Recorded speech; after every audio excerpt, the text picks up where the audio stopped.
Hai, ketemu lagi dengan saya Muhammad Nurul Fahmi. Kali ini dengan perkuliahan studi kelayakan bisnis. Dalam beberapa pertemuan ke depan, kita bakal bahas tentang bisnis. Apakah bisnis itu layak atau tidak untuk dijalankan? Nah, itu dilihatnya dari apa saja, dan apa saja sih indikatornya. Itu bakal kita bahas dalam kuliah studi kelayakan bisnis. Sebelum ngomong lebih jauh tentang kelayakan sebuah bisnis, pada kali ini saya bakal jelasin beberapa poin penting tentang studi kelayakan bisnis itu. Yang pertama, di sini akan saya jelaskan apa sih itu studi kelayakan bisnis. Yang kedua, apa saja faktor kegagalan usaha atau bisnis.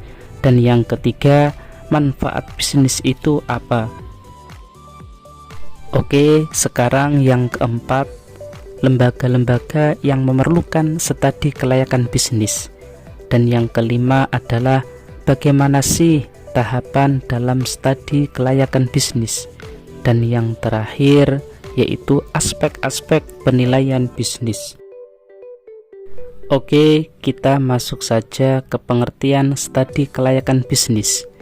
Apa sih itu studi kelayakan bisnis?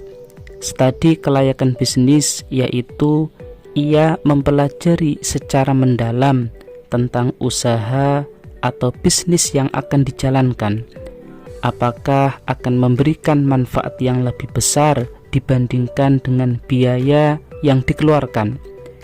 Jadi perlu dicatat, bisnis yang akan dijalankan itu apakah akan memberikan manfaat yang lebih besar, atau jangan-jangan biaya yang dikeluarkan untuk bisnis itu malah lebih besar, yang bisa bikin kita bukan untung tetapi buntung.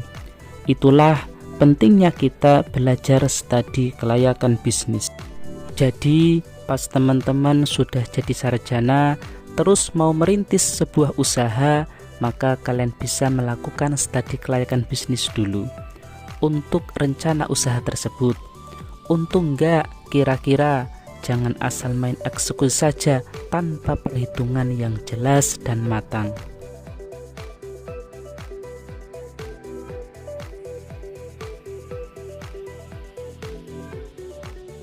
Untuk berikutnya kita bakal ngomongin tentang kegagalan usaha.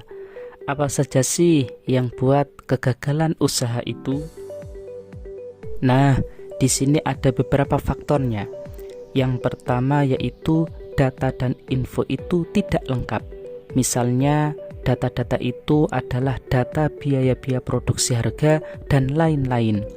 Berikutnya faktor kedua yaitu nggak teliti kita karena saking banyaknya data yang harus dikumpulkan. Ketelitian juga perlu dilakukan. Nah, kegagalan yang ketiga disebabkan oleh salah perhitungan.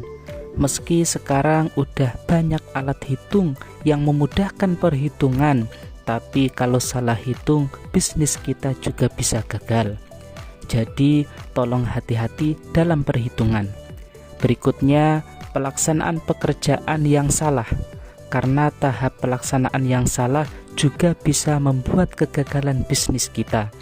Kelima, yaitu faktor terakhir yang biasanya menjadi penyebab kegagalan usaha, yaitu unsur sengaja.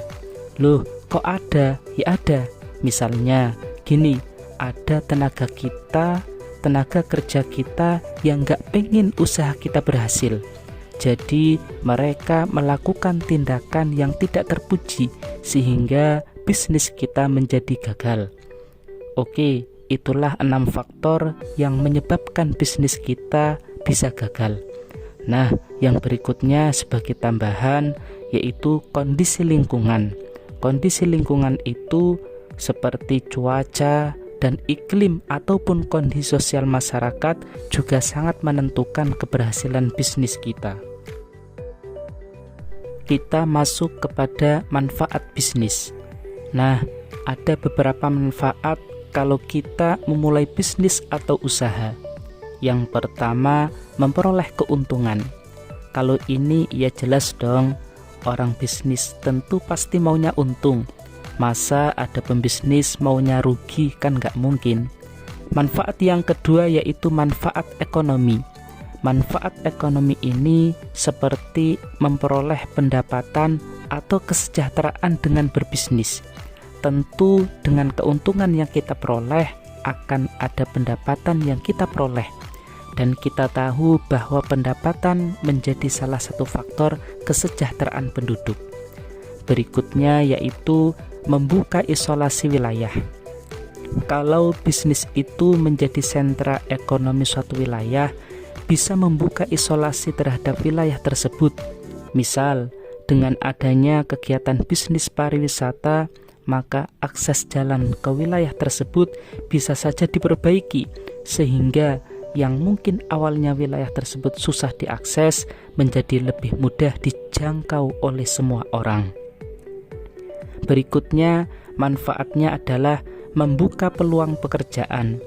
Dengan kita membuka bisnis, apalagi dengan skala yang besar, tentu membutuhkan tenaga kerja untuk menjalankannya. Dengan adanya kebutuhan tenaga kerja, maka bisa membuka lowongan pekerjaan dan kesempatan bekerja bagi orang-orang yang membutuhkan. Yang berikutnya, manfaat bisnis yang kelima yaitu tersedianya sarana dan prasarana.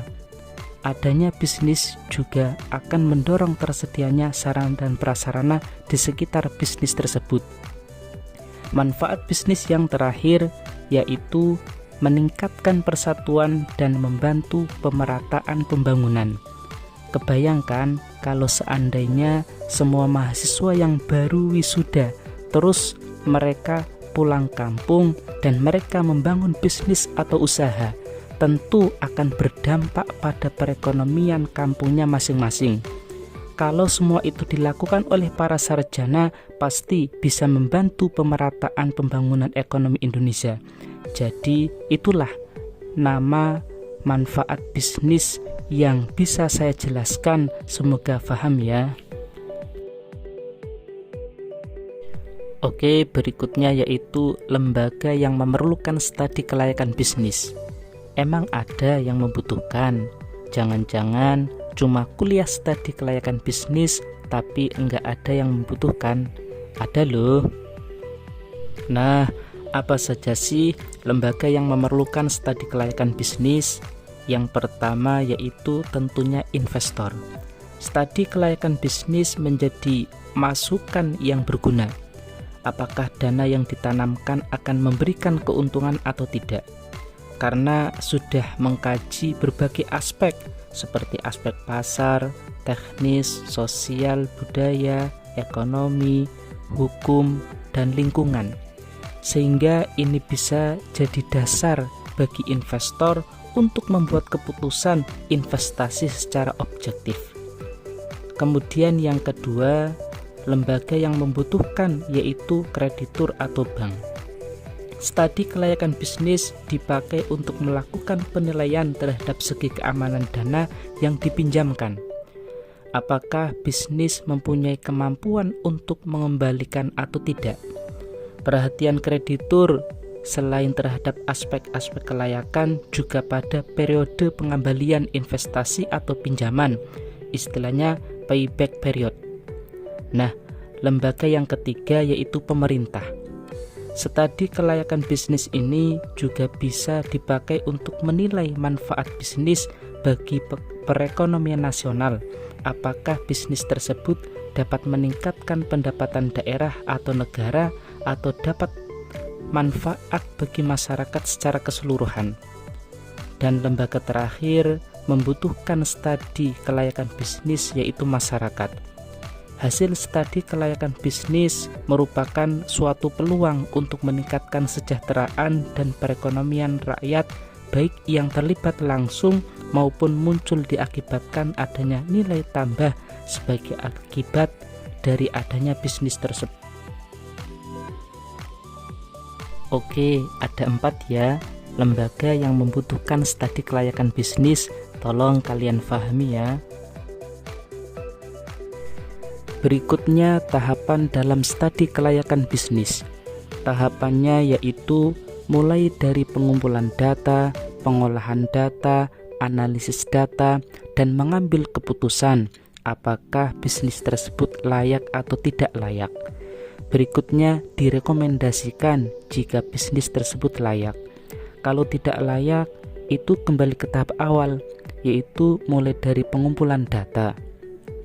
Dan tahap terakhir yaitu bisnis tersebut dijalankan. Saya mulai dari pengumpulan data.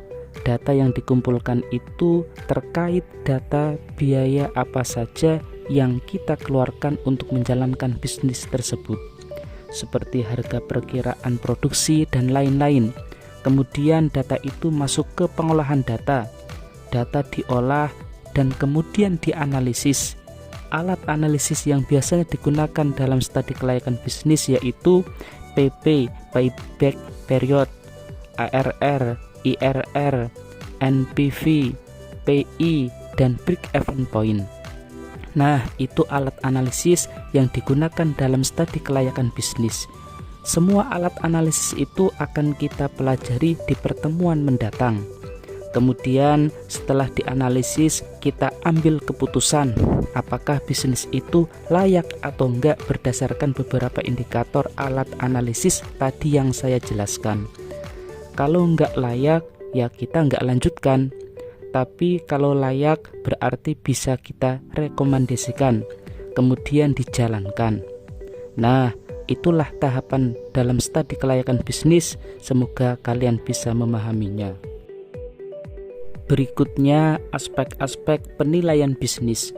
Apa saja sih aspek yang dinilai? Yang pertama yaitu ada aspek hukum, yang kemudian ada aspek pasar dan pemasaran, kemudian yang ketiga yaitu aspek manajemen organisasi, dan yang keempat yaitu aspek operasi atau teknis, dan yang kelima aspek ekonomi dan sosial, dan aspek yang dinilai terakhir yaitu aspek lingkungan. Nah, keenam aspek ini akan dijelaskan lebih detail pada pertemuan berikutnya dalam kuliah studi kelayakan bisnis. Oke, sampai di sini dulu kuliah pengantar studi kelayakan bisnis. Jadi, saya mohon maaf kalau ada kesalahan. Sampai berjumpa lagi. Terima kasih.